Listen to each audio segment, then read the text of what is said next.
The consumer landscape and just how that is changing. Well, joining us today to speak about that, Tom Goldsby, the supply chain management professor at the Haslam School of Logistics at the University of Tennessee. Tom, good to see you. Great Welcome. to see you, Russell. Thank you very much. Tom, right now in this time of COVID, so to speak, we have all manner of consumer expectations and growing e-commerce.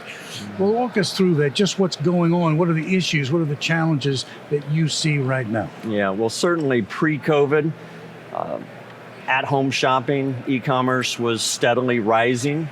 And then once the pandemic set in, I think we all changed our buying and shopping habits. Certainly did. We increased what we purchased online. We spent a lot more time at home as opposed to at a workplace and traveling and so forth.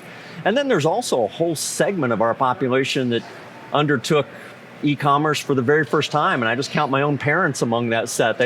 We're getting into March, April, May, and they're like, hey, tell me about this online shopping that you've been doing for some time. So by the time you add that all up, we're looking at more than 5 years growth that has been accomplished in that segment in less than a year and a half.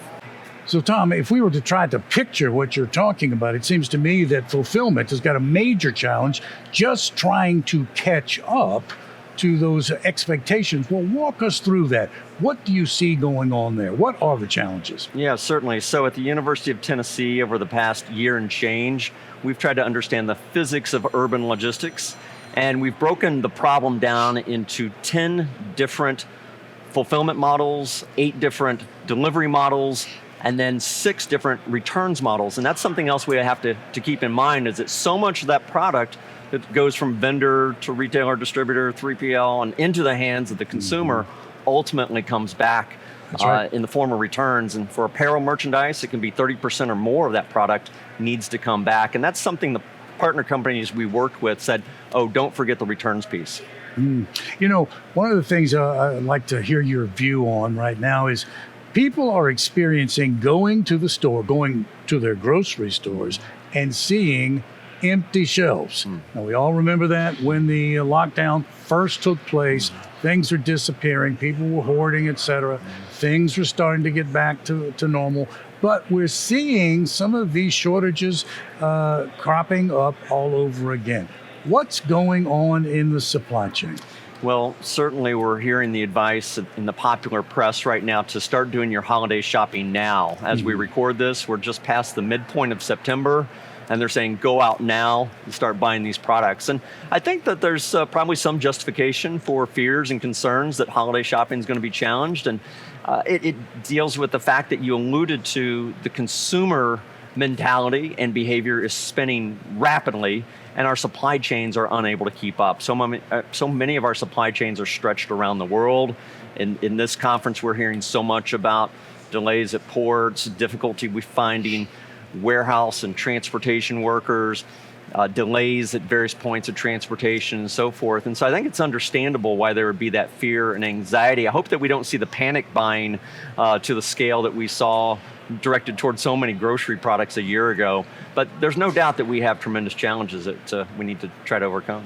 You know, traditionally, you brought this up, but traditionally, retailers are bringing in things during this period of time for the holiday season, September, October. Stuff is flooding into the country, so it will be ready to go on the shelves, during the holiday season.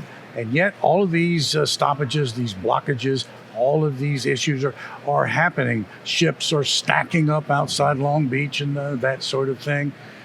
How do you see all of that working itself out? Well, it's going to take some time, certainly, and that's going to be into the coming year. It's going to be probably well into 2022 before things kind of work themselves out. In the meantime, companies have to pivot. They have to be as agile as they possibly can. It might mean seeking alternative means to bring that product in, seeking alternative ports, alternative modes of transportation once they get stateside.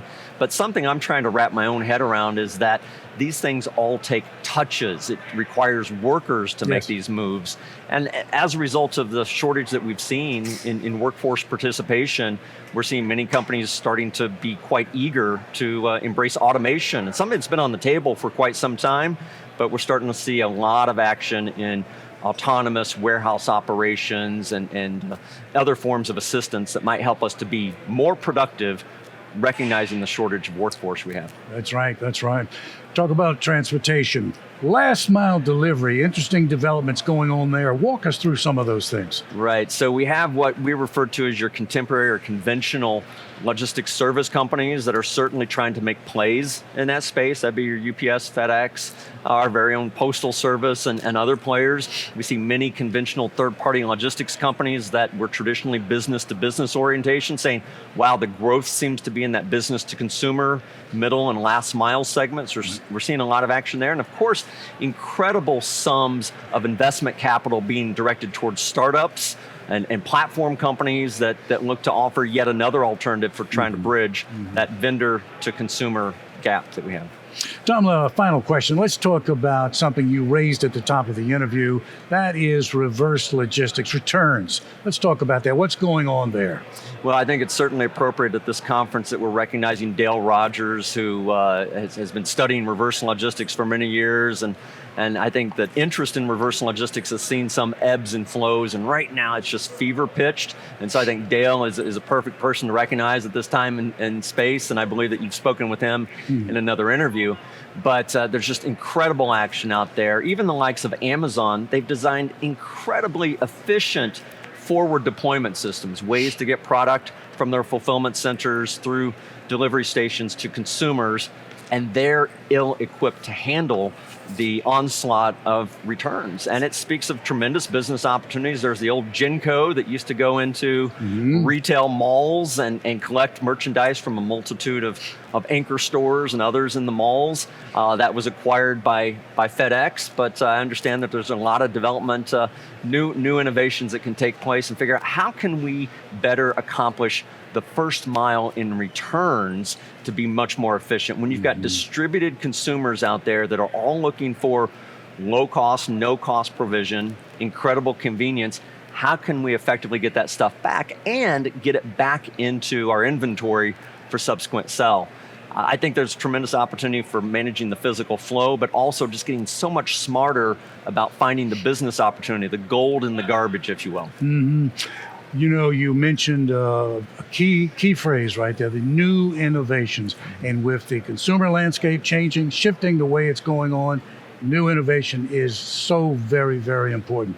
Listen, Tom, I know you're busy here at the conference, but you found time to speak with us. Thank you so very much. Thank you very much, Russell. Always a pleasure to engage with Supply Chain Brain. Great, great.